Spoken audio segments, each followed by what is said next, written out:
How's it going, YouTube? So we're back at it again, but first, before we get to this beauty, the other box truck has been sold. I just got the Venmo payment for this trailer. It was a local couple that came out. They paid me while they were here looking at it. And we are now just waiting. They're looking for a company to pull it back for them because they weren't comfortable with the roads that are around me. I may offer to pull it for them. We'll see what happens. But that brings us to this. This is I want to say 2011 5 kilowatt military generator. It is 1-phase and 3-phase compatible. And it was listed in the auction as cranks over but does not run. So I went up to Chambersburg, Pennsylvania, picked it up, towed it all the way back where I learned some valuable lessons. But it's here. Now, for those valuable lessons, these little things are handbrakes. Didn't know that. So they were down, hooked it up to my car, tried to go, and whew, those wheels did not spin. The nice gentleman in front of me who had been through a similar experience shortly before was able to offer me some insight on how to do that. And then the only other thing I had to do was put up these little pieces where I don't know if they hold fuel tanks. I don't know what those are, but just got to get those straps up so they don't go everywhere. And from there, it pulled back. I did about 70 miles an hour behind the Trailblazer. And if I hit about 75, I get a little bit of wiggle in it, so stick at 70. We'll go through this, though, and kind of look at everything, because I've popped open a couple of the doors, but I haven't looked at much. So we have an accessory box, which, oh, those hinges they've seen better days. There's some stuff in here. Ooh, nice little sledgehammer. That's always a great start. Coming over to the side here, this is the side of the engine compartment. And you can't just shut the door, you have to lift up on this and then shut it. But I assume this is where coolant goes in. Coolant's at a good cold level. This is your diesel tank, which I thought was quite interesting actually, because if you pull this up, it's like you can pour into this. So it's almost, it helps you out a lot. Haven't had to put any in. I will have to, I'm sure. This is the other side of the engine compartment. It's got way too many wiring schematics that I don't want to look at. It's also got this, which is zip tied up at the moment. So we'll see if that comes back to haunt us. I'm sure it won't.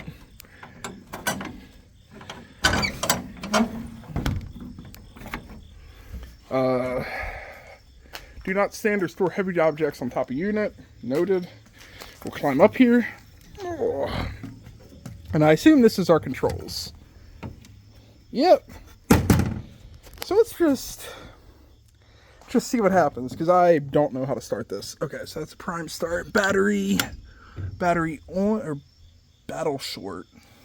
I don't know what that's supposed to be.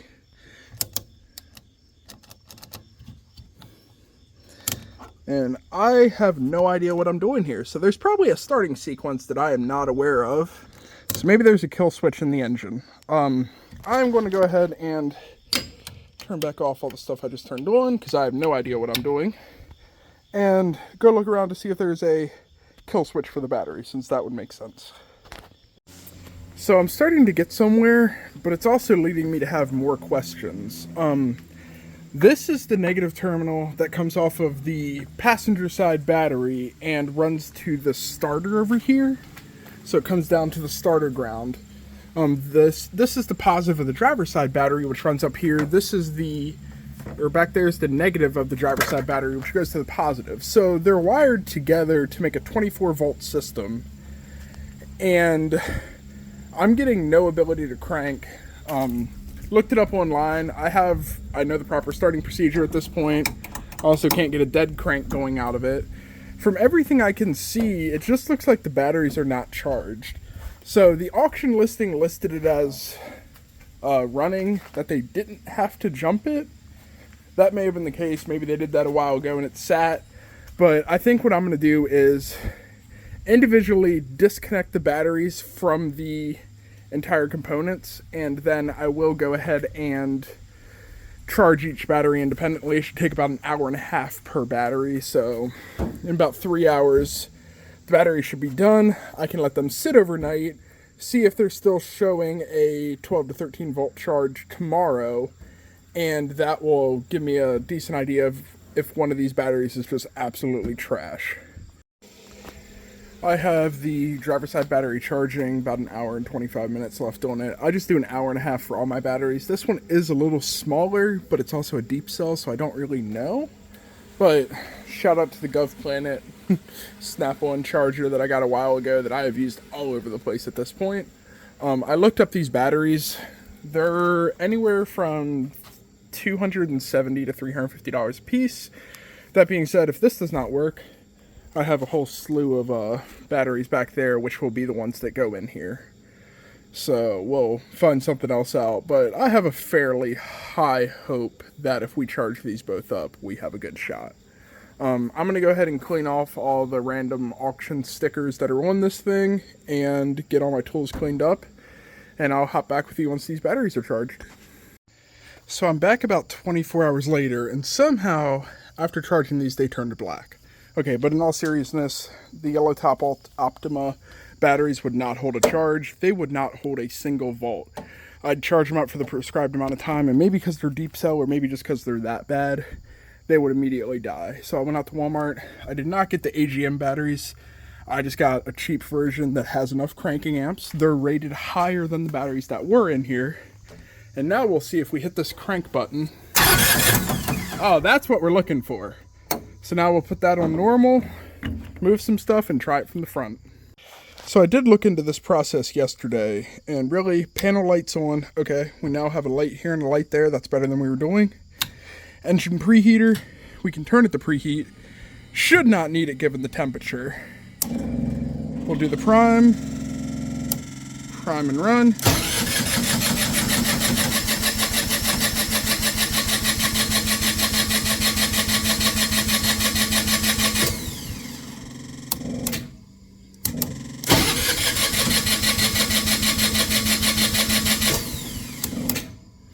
Okay, so this is where I was expecting to be when I threw a jumper on the old batteries, but they were bad. This is battle short, no idea what it does. Let's see. Okay. So now, I'm starting to smell some diesel, so that tells me we're probably getting diesel through the engine. But let's go ahead and just kind of take a look around and see what we might be looking at. In looking online, one of the recommendations is to set the main switch to the 2 o'clock position, which will have it prime, helping to bleed out without actually... That didn't sound like it started. Oh, hold on. It would probably help if I put the dead crank switch in the right position. So this will have it prime up to the injectors and prime back to the fuel tank continually. Making sure that a couple things work. I can crack these, but first they recommended just letting that run for a minute and then making sure you're not seeing any fuel leaks. So I'm going to give that a shot. I went ahead and have it running in the prime off the main fuel, because you have main and you have auxiliary. The auxiliary I don't have hooked up. I need main. And as you can see, there's now red diesel dripping, which tells me this first pump at the very least is working. And now I need to reseal this. There we go. So online, people were saying that they had left this running for like 4 or 5 minutes to air out the system, and nobody seemed to be yelling at them for that. So I'm going to leave this pump running. I just wanted to make sure it was not running dry and see if it just takes a while to bleed out the system. I also just saw a drip up here. Not sure what's dripping here. Not sure. I'm assuming that's diesel, which tells me this line is probably bad. Yep, that's a diesel drippage. So I'm still going to let this go and see if it'll work out, and then I'll come back and replace those. But with there being a crack in those, it may not pressurize properly. It just changed tone though, so I wonder if that means it's pressurizing all the way. I'll give this a little bit longer and we'll check back. I'm impatient, so about 15 seconds have passed.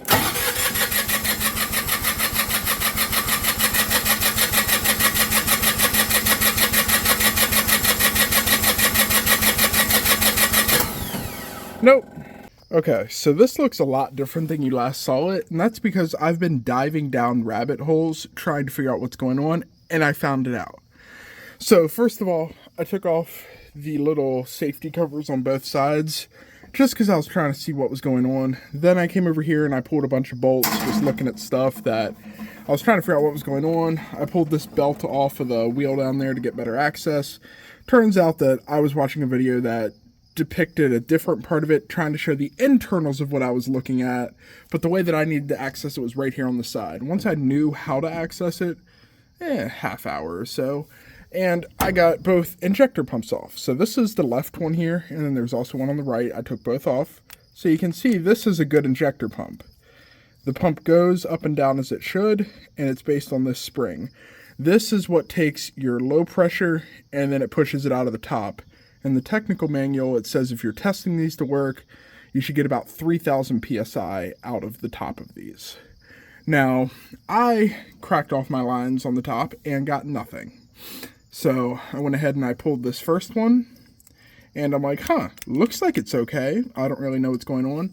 I went ahead and came over here, had the engine priming, covered this piece so it wouldn't just piss diesel everywhere, which it did when I took my finger off, and then tried to crank it to see if I could see if the other one was working. There's a bar that sits in this piece that you can see if you take this off, but really it's not feasible right now. And the bar moves back and forth, and that's what does the pressure. Okay, or that's part of it. It goes back and forth, and it also gets pushed up and down on that spring I was pushing. So, pulled that one out, went ahead and tried it. Didn't see any fuel coming out of this one because I had taken the cap off. So I'm like, okay, I'm assuming this is the one on the right-hand side is the one that's bad. Pull that one out, and wouldn't you know it, if you look at them side by side, the one on the left, the spring's out, and the spring can be pushed in as I was showing you. The one on the right, the spring is pushed in and it will not come out. So what they were saying was there shouldn't be any rubber gaskets in this piece. So I'm going to soak this entire piece and try to get that to break loose, because this piece right here being stuck doesn't let my little carriage go back and forth, because as you see, this little piece, the carriage, or this arm sits down in the little carriage. This one moves nice and easy. This one is purely stuck. So because this one on the right was stuck, it wasn't letting either one function, therefore I was getting no fuel out of my high pressure outlets. Therefore my injectors were not getting any fuel. So this bad fuel injector is the problem. Now, apparently they are super simplistic. I don't know if I need to open it. I'm going to do some more research, but I'm fairly confident that it's just gunked up and I should be able to get this to work. So I'm going to go mess with it some. If I couldn't find it online, I'm going to show it. First of all, this spring's normally compressed, you have this little cap. You got to get this cap off, and then you take the spring off. Well, the spring will probably take itself off. Make sure you don't lose it. And that's part way down. So I believe the piece that's gummed up is this right here. The next thing I had to do is right in this groove, there's a half circle clip, this piece here. I had to push from the inside of one of these tiny holes on the back here by my finger, which pushed out the clip enough to slide something behind it and pop the clip out. At that point, the base where the spring sits, it's kind of got like a little cup shape there, can come out, and so can this other piece with it. So now I have it most of the way tore down, and I believe this right there by my thumb is what is stopping us from being able to take this in and out in the way that we need. So I'm going to kind of soak it and work it and maybe hit it with a little bit of heat to try to break some stuff up, but overall I'm just trying to get this to where it'll go in and out fully. And final step, I just got a pair of vice grips on this little piece because it's not fully circle right there where my fingers are, and I could kind of twist this and pull it up and out of here. So I think that this is my problem. And I'm thinking that if I get this cleaned up really good using Q-tips and PB Blaster and maybe some alcohol, I'll be able to get this working much better. So I'm going to take this inside and just work on this for the next little bit. So in the previous section, I used the vice grips to get this out because I could not get it to move, but now It goes nice and easy, and it builds builds suction on this side. Not so much pressure on this side, so I need to see if there's something I'm missing or what's going on there. But I can now get this in and out very easy, which is what was hung up before and not letting the engine fuel system go. Since I'm horribly ignorant with these, I went ahead and took off the spring and the top hat from the other injector, and I just left that little metal clip we were talking about in, and when I go up and down on the pump piece, it feels very similar to the other one. It will create suction on this piece, but I don't notice anything here. Looking at this other pump, there's like a silver tube inside, and I almost wonder if this pushes all the way up and then pushes that tube in slightly, and that's what creates the high pressure. I'm not really sure, but since this one is now acting the same as this one, I think I'm going to go ahead and reassemble them and try to get them back in the generator. I don't know if that'll be tonight because it's starting to get dark, or if it'll be tomorrow, but either way, I'll go ahead and get this starting to put back together, and we can test it and see if we are getting stuff out of it when we put the first one in. Okay, so I have them both back together, and on both of these now, this moves, the spring moves, just hard to do with one thumb. Once again, spring moves, and this goes back and forth.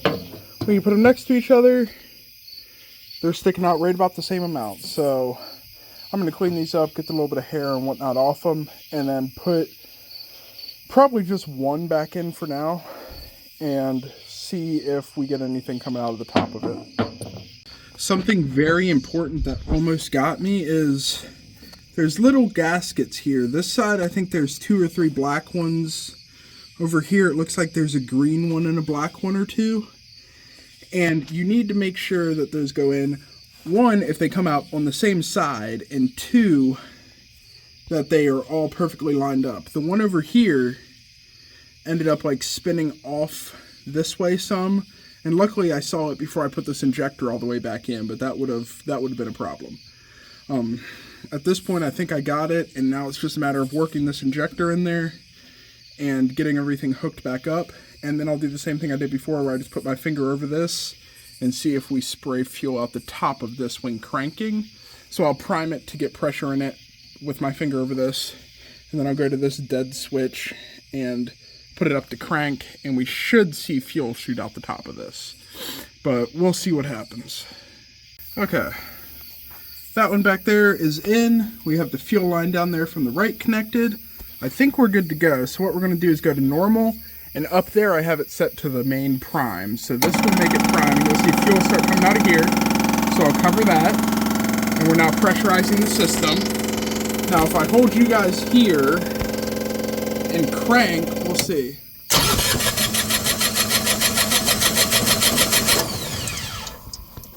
We seem like we're actually almost getting there, so that might be it. I'm going to mess with it some off camera. I don't think we can really tell on camera, but I let this prime a little longer, and it actually shot some fuel up. So we now have fuel coming out of here. I just had to prime it for longer. Online, I was seeing people were saying to get the air out of the system, prime it for like 4 minutes.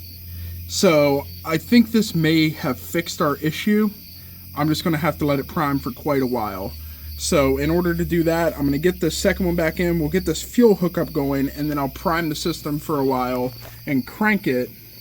I just can't sit there and hold my thumb over that for a super long amount of time.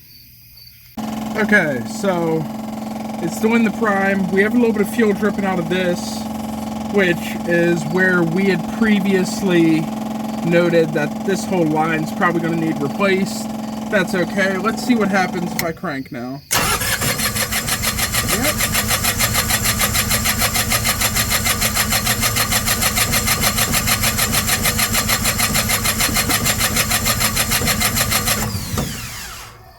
So the one's giving it to us. This one's not yet. So let's prime it some more and see if we can get there with it.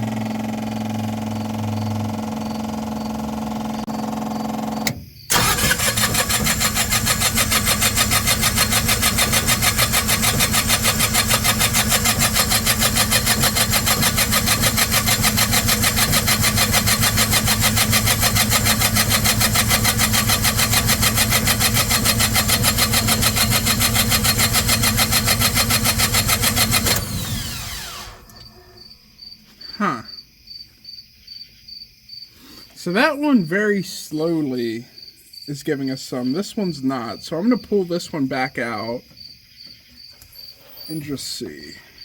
So I pulled this one back out, redid it slightly. Let's see if it made a difference.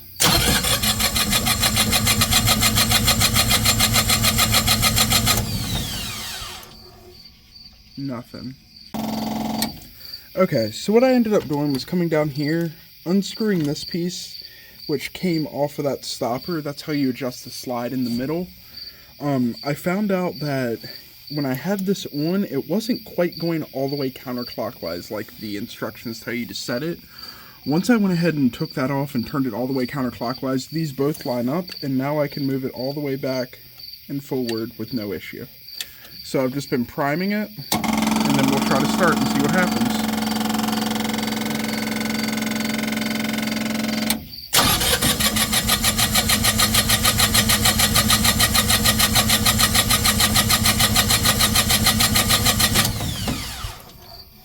See, we get it out of that one, but not that one. Honestly, I'm really tempted to just hook those back up and see if it'll start, because maybe it's just an issue bleeding. If it's pressurizing from this side, I don't know, maybe it's just going around the return. I'm not sure what's going on here. But I'm really tempted to just try to hook these back on and see if it'll start as a way to end the night. So I think I'm going to try that. Okay, so this is the last hurrah of the night. If we have the lines reconnected, we're going to crank it.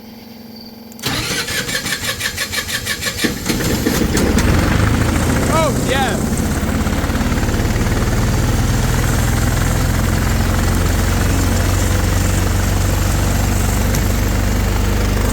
Good.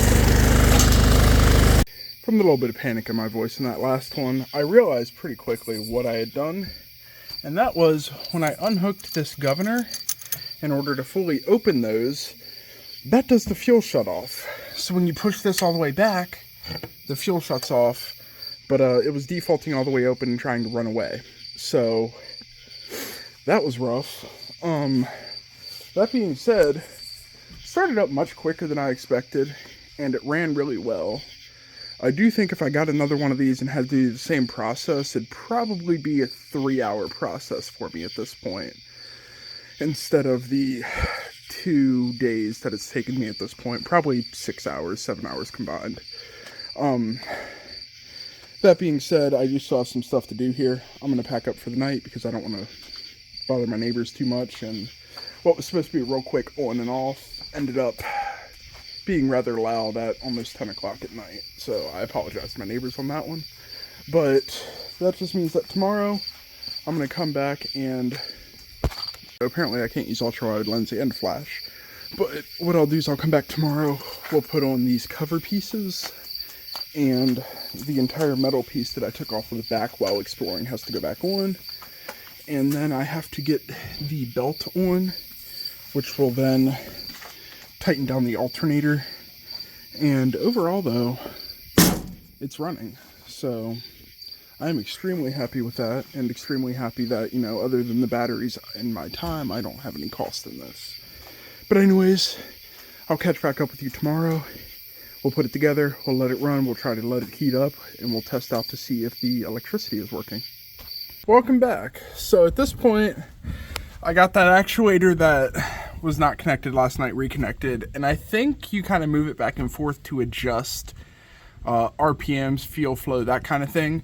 So we might have to push it a little bit to the right and tighten it. I went back and looked, and you can't see like back here in my original videos, like, because it's a big piece, but we'll see if I have to move it.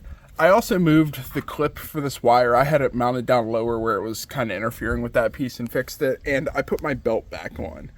So I think from a functionality standpoint, that's everything I need. I'm going to leave this panel off for the time being, and I'm going to leave my covers off just because I want to see what all's going on when I get it fired up. But let's go ahead and try to fire up and see what happens. So, emergency stop out, panel lights on, prime, because that's the aux prime, that's the normal prime, and start, and you hold it until the oil pressure is past 25.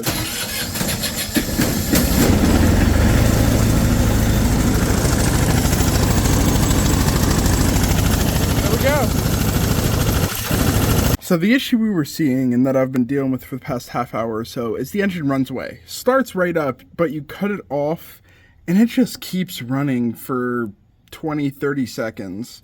Also, you can watch the hertz meter. It hits the middle and then it sits there for a second and then it shoots off to the side. So we're also over speed on the engine, which gives us too many hertz out of the generator, so it's not really usable.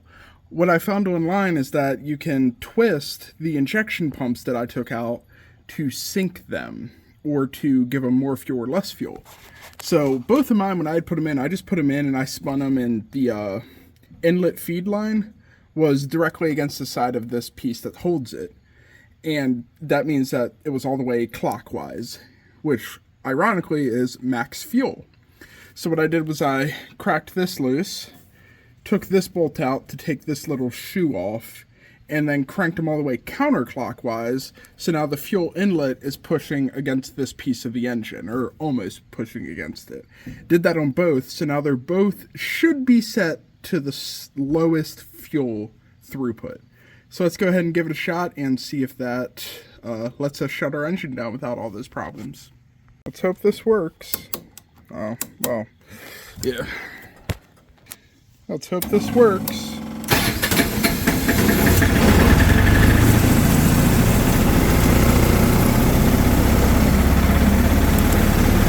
Nope.